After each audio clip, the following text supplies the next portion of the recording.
Hello, welcome to Academy Lens. Guys, myself Ravi Kumar, VTech from HVTech Kanpur, and today I will discuss how to prepare your timetable for board exam 2022 for ICSE board class 10th. दोस्तों इस video में हम जानेंगे कि class 10th ICSE board 2022 के लिए किस तरीके से टाइम टेबल बनाएं और हमारा जो स्कोर है वो काफ़ी अच्छा है। तो चलिए दोस्तों हम वीडियो शुरू करते हैं और सारी चीज़ों को समझते हैं। दोस्तों किसी भी टाइम टेबल को बनाने से पहले कुछ चीजें आपको समझना होगा। दोस्तों जैसा आपको पता है कि आप क्लास 10th के स्टूडेंट हैं और आपको आईसीएसई बोर्ड 2022 का एग्जाम देना है। अब दोस्तों इस समय जो मेन पॉइंट है वो क्या है, वो है आपका टाइम टेबल। दोस्तों यहाँ पर लोग क्या करते हैं, जो अपना डेली का टाइम टेबल है वो बना लेते हैं, लेकिन दोस्तों उसको इतना हेक्टिक बना लेते हैं, उसको इतना खराब बना लेते हैं, वो उस टाइम टेबल को फॉलो ही नहीं कर पाते हैं। तो इसलिए टाइम टेबल को ऐसा बनाना है कि इसको आप फॉलो कर सकें और दोस्तों वो टाइम टेबल आपका इजी हो। और दोस्तों साथ ही साथ जो टाइम टेबल बनाना चाहिए वो ऑल ओवर ईयर को देख के बनाना चाहिए कि पूरे साल में कौन चीज आपको किस समय किस सब्जेक्ट में क्या और कैसे हैंडल करते हुए मैनेज करना है। तो दोस्तों इन पॉइंट्स को आपको ध्यान रखना होगा। तो दोस्तों सबसे पहले मैं आपको बताना चाहूंगा टाइम टेबल किस तरीके से आपको बनाना चाहिए कि जो स्कोर है काफी बेहतरीन रहे। तो दोस्तों इसके लिए देखिए सबसे पहले आपको फोकस करना पड़ेगा अपने टाइम पर। जैसे यहाँ पर दो टाइप के स्टूडेंट्स होते हैं। वन टाइप के स्टूडेंट्स वो होते हैं जो अपनी क्या है सेल्फ प्रिपरेशन करते हैं, उनको कोई भी कोचिंग ट्यूशन नहीं लगाना होता है। और दोस्तों दूसरे टाइप के स्टूडेंट्स वो होते हैं जो या तो ट्यूशन पढ़ते हैं या तो दोस्तों कोचिंग पढ़ते हैं। तो दोस्तों इस तरीके से स्टूडेंट्स होते हैं। अब दोस्तों इन दोनों स्टूडेंट्स के लिए किस तरीके से टाइम टेबल होना चाहिए कि दोनों स्टूडेंट का टाइम टेबल इस वीडियो में कवर हो जाए। तो दोस्तों मैं आपको बताना चाहूंगा कि जो नॉर्मली स्टूडेंट्स कोचिंग जाते हो या फिर दोस्तों सेल्फ प्रिपरेशन करते हो, दोस्तों ऑलमोस्ट सभी स्टूडेंट्स का जो टाइम है वो शाम के 8 बजे तक पूरी तरीके से फ्री हो जाता है। अब दोस्तों आपको क्या करना है, 8 बजे से लेके रात के 12 बजे तक का जो समय है इसको प्रिपरेशन के लिए लगाना है। अब दोस्तों और सुबह का 6 से लेके पौने 7 बजे तक का समय ये प्रिपरेशन में लगाना है। अब दोस्तों प्रिपरेशन में देखिए क्या करना है, आपके पास टोटल 6 सब्जेक्ट हैं। अब दोस्तों आपको हर सब्जेक्ट को 45 मिनट देना है। तो दोस्तों जो आपका समय है शाम को 8 बजे से लेकर रात के 12 बजे तक का, इस समय में आपका क्या है 5 सब्जेक्ट हो जाएगा आराम से 45 मिनट के अकॉर्डिंग। और दोस्तों जो सुबह का 6 बजे से लेकर पौने 7 बजे तक का समय है, इसमें आपका क्या है जो सब्जेक्ट्स है 6 नंबर का वो कवर हो जाएगा। तो जैसा दोस्तों आपको पता है कि आपके कई सब्जेक्ट्स होते हैं, जैसे मैथ्स होता है, इंग्लिश होता है, आपका सोशल साइंस होता है, आपका साइंस होता है, दोस्तों आपका फिजिकल एजुकेशन होता है। दोस्तों इस तरीके से जो आपके टोटल सब्जेक्ट होते हैं वो 6 होते हैं। तो दोस्तों आपको 6 सब्जेक्ट को क्या 45 मिनट देना है।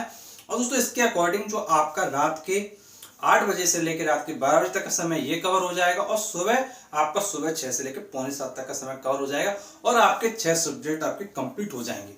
अब दोस्तों ये जो आपको काम करना है ये आपको डेली नहीं करना है, आपको क्या करना है मंडे टू फ्राइडे इस काम को करना है। और दोस्तों जो आपका सैटरडे और संडे, इसमें देखिए क्या करना है, सैटरडे को आपको पूरा रिवीजन देना है। जो भी आपने मंडे टू फ्राइडे पढ़ा कंप्लीट आपको रिवीजन देना है, जिससे कि वो सारी चीजें आपके माइंड में स्टोर हो सके। फिर दोस्तों उसके बाद जो संडे होता है, संडे को आप फुल मस्ती करिए, जहां घूमना है घूमिए, मजे करना है मजे करिए, घर में खेलना है घर में खेलिए, मोबाइल चलाना मोबाइल चाहिए। दोस्तों जब आप इस तरीके से टाइम टेबल बनाएंगे तो कि यहाँ पर क्या होगा कि आपको पता है कि हाँ मुझे शाम को 8 से लेकर रात के 12 तक पढ़ना है और सुबह 6 से लेकर पौने 7 तक पढ़ना है। दोस्तों आपको पता है कि हाँ ये समय मुझको पढ़ना ही पढ़ना है। और दोस्तों बाकी के समय में आपके जो रिटन वर्क होते हैं और दोस्तों जो आपके जो भी जैसे मान लीजिए कोई स्कूल का काम आपको मिल गया, वो सब आप चीज़ें आपको करना है। या मान लीजिए आपको कभी स्कूल जाना है, दोस्तों वो काम आप स्कूल जाके जो काम स्कूल के हैं वो स्कूल में करेंगे। और दोस्तों जो आपको कोचिंग का काम मिलता है वो अपना कोचिंग का देखेंगे। दोस्तों इस तरीके से आपको ये जो टाइम मिलता है इसमें आपको पढ़ना है। अब दोस्तों यहाँ पर काफ़ी लोग क्या गलती करते हैं वो समझिएगा। दोस्तों लोग क्या करते हैं, पढ़ते तो हैं, वो क्या करते हैं लिखने का काम करते हैं। लेके जा रहे हैं, कॉपी भरे जा रहे हैं, भरे जा रहे हैं। और दोस्तों आपको ये समझना होगा कि आपको कॉपी नहीं भरना है, आपको मैंने बोला पढ़ना है। पढ़ने का मतलब होता है बुक पकड़ना और अपने दिमाग में स्टोर करनी है चीज़ों को। ये नहीं कि आपने कॉपी पकड़ जिसमें लिखे जा रहे हैं, हिंदी में ये दिया गया है, इंग्लिश में ये दिया गया, मैथ में ये दिया गया, ये नहीं करना है। आपको जो फोकस करना है वो रिटर्न पर नहीं, आपको अपने माइंड में चीज़ों को स्टोर करना है। मतलब आपको एक तरीके से चीज़ों को समझने के बाद अपने दिमाग में लर्न करना है दोस्तों। फिर उसको हम कहते हैं कि आपने प्रिपरेशन किया। प्रिपरेशन का मतलब ये नहीं है कि आपको जो मैंने टाइम टेबल बताया उस टाइम टेबल में आपके लिखने वाला काम किए जा रहे हो, ये नहीं करना है। इसके लिए आप क्या है, जो आपका जो अदर समय है, जैसे आप स्कूल से आएंगे, आप कोचिंग जाते हैं या फिर नहीं जाते हैं, या आप हॉबी में पढ़ते हैं, जो भी आप करते हैं, उसके बीच में जो समय आपको मिलता है उस समय में आपको ये स्कूल का काम है, कोचिंग का काम है, वो सारी चीज़ों को मैनेज करना पड़ेगा। तो दोस्तों मोस्टली जो स्टूडेंट्स होते हैं वो कोचिंग वगैरह नहीं जाते हैं। दोस्तों अगर कोई स्टूडेंट काफ़ी वीक होता है तो वो जनरली क्या ट्यूशन लगा लेता है। दोस्तों इस तरीके से लोग क्या किया करते हैं। तो दोस्तों आपको ये चीज़ समझना होगा, अगर आप एक स्टूडेंट हो तो आपको मंडे टू फ्राइडे पढ़ना पड़ेगा, देन सैटरडे को आपको रिवीजन देना है, और दोस्तों उसके बाद संडे को फुल मस्ती करिए। दोस्तों ये काम आप करते जाएंगे करते जाएंगे। अब दोस्तों इस समय आपको ये भी डिसाइड करना होगा कि मुझे अपना सिलेबस कम से कम 90% सिलेबस मुझे अक्टूबर एंडिंग तक खत्म करना ही है। ये आपका टारगेट आपको बनाना होगा, और दोस्तों उसके अकॉर्डिंग आपको बनाना होगा कि अगर 90% मेरा अक्टूबर में मुझे खत्म करना है तो दोस्तों 50% कब तक करना है, ये आपको सोचना पड़ेगा। ये दोस्तों अपने माइंड में फ्रेम करके चलिए, लिख के चलिए कि हाँ मुझे इतना सिलेबस इस समय करना है, इतना सिलेबस इस समय करना है। क्योंकि दोस्तों अगर आप 90% सिलेबस नहीं करेंगे तो दोस्तों आपको काफ़ी ज़्यादा प्रॉब्लम्स होंगी। कैसे प्रॉब्लम्स होंगी वो भी मैं भी आपके साथ डिस्कस करूंगा। दोस्तों 90% करने के बाद 100% सिलेबस आपका नवंबर में कंप्लीट हो जाना चाहिए। क्यों हो जाना चाहिए ये समझिए। क्योंकि दोस्तों नवंबर के बाद सिर्फ आपके पास है दिसंबर और जनवरी, और दोस्तों फरवरी में आपका एग्जाम होता है। तो दोस्तों जनवरी और जो दिसंबर का समय इसमें सिर्फ आपको रिवीजन देना है, और दोस्तों जो प्रीवियस ईयर के जो क्वेश्चन पेपर है उनको सॉल्व करना है बार बार। दोस्तों केवल 5 सालों के भी अगर आप प्रीवियस ईयर क्वेश्चन पेपर कर लेंगे तो दोस्तों वहां से भी सारी चीजें मैनेज हो जाएंगी। तो दोस्तों टाइम टेबल में आपको ध्यान रखना है कि पूरे ईयर को समझते हुए आपको चीजों को मैनेज करना है।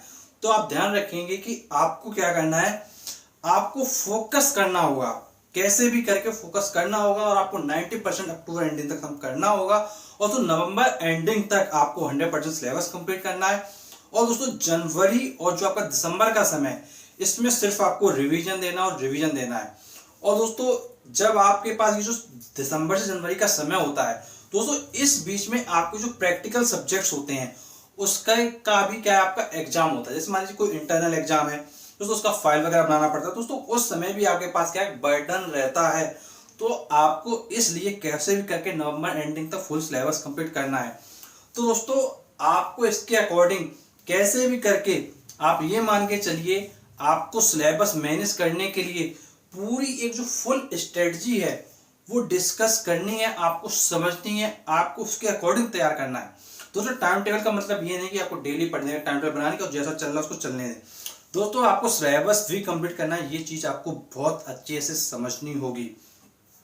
क्योंकि दोस्तों जब तक आपको सिलेबस कंप्लीट नहीं होगा तो आपका जो मार्क्स है, जो आपका स्कोर है वो अच्छा कैसे आएगा। अब दोस्तों ये जो सिलेबस का जो सिलसिला है ये तो आप समझ गए हैं। अब दोस्तों जो टाइम टेबल है इसमें एक बात आपको ये भी ध्यान रखना है कि आपको पता होगा कि नॉर्मली जो स्टूडेंट्स होते हैं, जो पढ़ा होता है स्टार्टिंग का, वो आप देखेंगे कि आप जब 2-3 महीने पढ़ लेंगे तो उसको 2-3 महीने बाद जो स्टार्टिंग की चीजें होंगी वो माइंड से स्किप होती जाएंगी। ये होता है लोगों के साथ। आप इस समय जो चीज पढ़ रहे होंगे दोस्तों 3-4 महीने बाद देखिएगा वो चीजें माइंड से स्किप करती जाएंगी। आपको ये तो होगा कि हाँ मैंने पढ़ा है, लेकिन उसमें चीजें स्किप होती जाएंगी। क्यों स्किप होती हैं? बिकॉज आप रिवीजन नहीं देते। इसलिए मैंने कहा आपको सैटरडे का जो टाइम है वो रिवीजन के लिए निकालना है। और दोस्तों आपको एक प्रैक्टिस करना है, आपको टारगेट बनाना है कि कम से कम 45 डेज में कम से कम एक बार जो आपके क्वेश्चंस होते हैं बुक्स में, उन क्वेश्चन के जो आंसर होते हैं उनको आपको हाइड करना है। दोस्तों उन जो क्वेश्चन उनके आंसर करके देखने हैं। दोस्तों जब आप करके देखेंगे तो आपको पता चलेगा कि आपकी परफॉर्मेंस क्या है। दोस्तों जब आप अपनी परफॉर्मेंस को चेक करेंगे, एनालाइज करेंगे, तभी हम कह सकते हैं कि आपका एक परफेक्ट टाइम टेबल है। क्योंकि दोस्तों परफेक्ट टाइम टेबल उसी को कहते हैं जो आपके रिजल्ट को इम्प्रूव करे। परफेक्ट टाइम टेबल का मतलब ये नहीं कि आपने टाइम टेबल बना लिया, बहुत अच्छा सा पन्ने चिपका दिए रंग बिरंगे और यहाँ पे क्लिप चिपका दी, यहाँ पे क्लिप चिपका दी और आप सोचे बहुत अच्छे से सब कुछ होता जा रहा है। तो परफेक्ट का मतलब ये नहीं, परफेक्ट का मतलब है जिस चीज को आप फॉलो कर सके।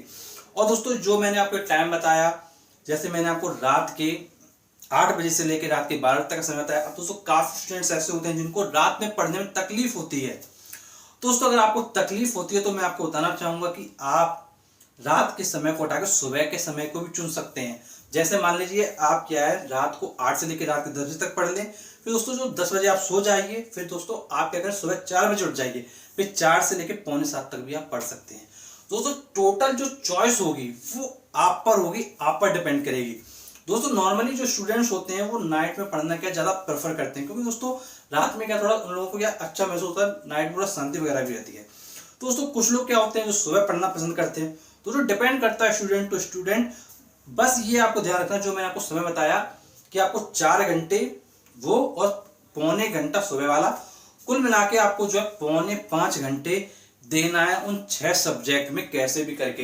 दोस्तों जब आप पौने 5 घंटे देंगे 6 सब्जेक्ट के लिए 45 मिनट के अकॉर्डिंग, तो दोस्तों वहां से जो आपके रिजल्ट हैं वो ऑटोमेटिक काफी अच्छे आएंगे। तो टाइम टेबल को फॉलो करना है कैसे भी करके। दोस्तों एक बात ये समझिए, जो टॉपर होते हैं वो टॉपर क्यों होते हैं, बिकॉज वो सारी चीजों को सही तरीके से मैनेज कर रहे होते हैं। अब दोस्तों कभी कभी ये भी हो सकता है, मान लीजिए आप नाइट में पढ़ रहे हो या मॉर्निंग में जल्दी पढ़ रहे हो, तो आपके जो फैमिली मेंबर्स हो सकते हैं, जैसे मान लीजिए आपका भाई हो या आपकी बहन हो या आपके मम्मी पापा हो या मान लीजिए आपके ग्रैंड पेरेंट्स हो, उन लोगों को कभी कभी दिक्कत हो सकती है। वो आपसे कह सकते हैं अरे सो जाओ बाद में पढ़ लेना, या फिर अभी सो जाओ बाद में पढ़ लेना। ये चीजें आपके साथ हो सकती हैं। तो दोस्तों उस समय आपको मैनेज करना होगा, आपको कहना होगा कि नहीं मुझे पढ़ना है, मेरा एग्जाम है। अगर दोस्तों आपको लगता है कि आप घर की लाइट को ऑन कर रहे हैं और फिर भी उनको प्रॉब्लम हो रही है, तो दोस्तों उस जगह आप क्या कर सकते हैं, आप टेबल लैंप ले सकते हैं। टेबल लैंप आप अपना साइड में लगा लीजिए और आप अपना पढ़ते रहिए। और दोस्तों टेबल लैंप ऐसे लीजिए जिससे कि जो रोशनी है वो कमरे में ना फैले। दोस्तों क्योंकि जब आप कोई चीज करते हैं दोस्तों कुछ ना कुछ प्रॉब्लम्स आती हैं, तो उन प्रॉब्लम का भी आपके पास सोल्यूशन आपको करना है। और दोस्तों अगर कोई और प्रॉब्लम्स आती हैं तो दोस्तों नीचे कमेंट बॉक्स आपको दिया है यूट्यूब ने, उस कमेंट बॉक्स में आप कमेंट करके अपनी प्रॉब्लम्स को पूछिए, हमारे साथ अपनी प्रॉब्लम को शेयर कीजिए। दोस्तों उसके लिए हम आपको बहुत ज्यादा सोल्यूशन प्रोवाइड करेंगे। और दोस्तों ऐसे वीडियोस पाने के लिए आप हमारे साथ जुड़ सकते हैं। दोस्तों जुड़ने के लिए सिर्फ आपको चैनल सब्सक्राइब करना है, नोटिफिकेशन बेल दबाना है। दोस्तों अगर आप ऐसा करेंगे तो जब भी हम आपके लिए अगला वीडियो लाएंगे सबसे पहले वीडियो आपको मिलेगा। तो चलिए दोस्तों मिलते हैं आपसे नेक्स्ट वीडियो में, तब तक के लिए शुक्रिया।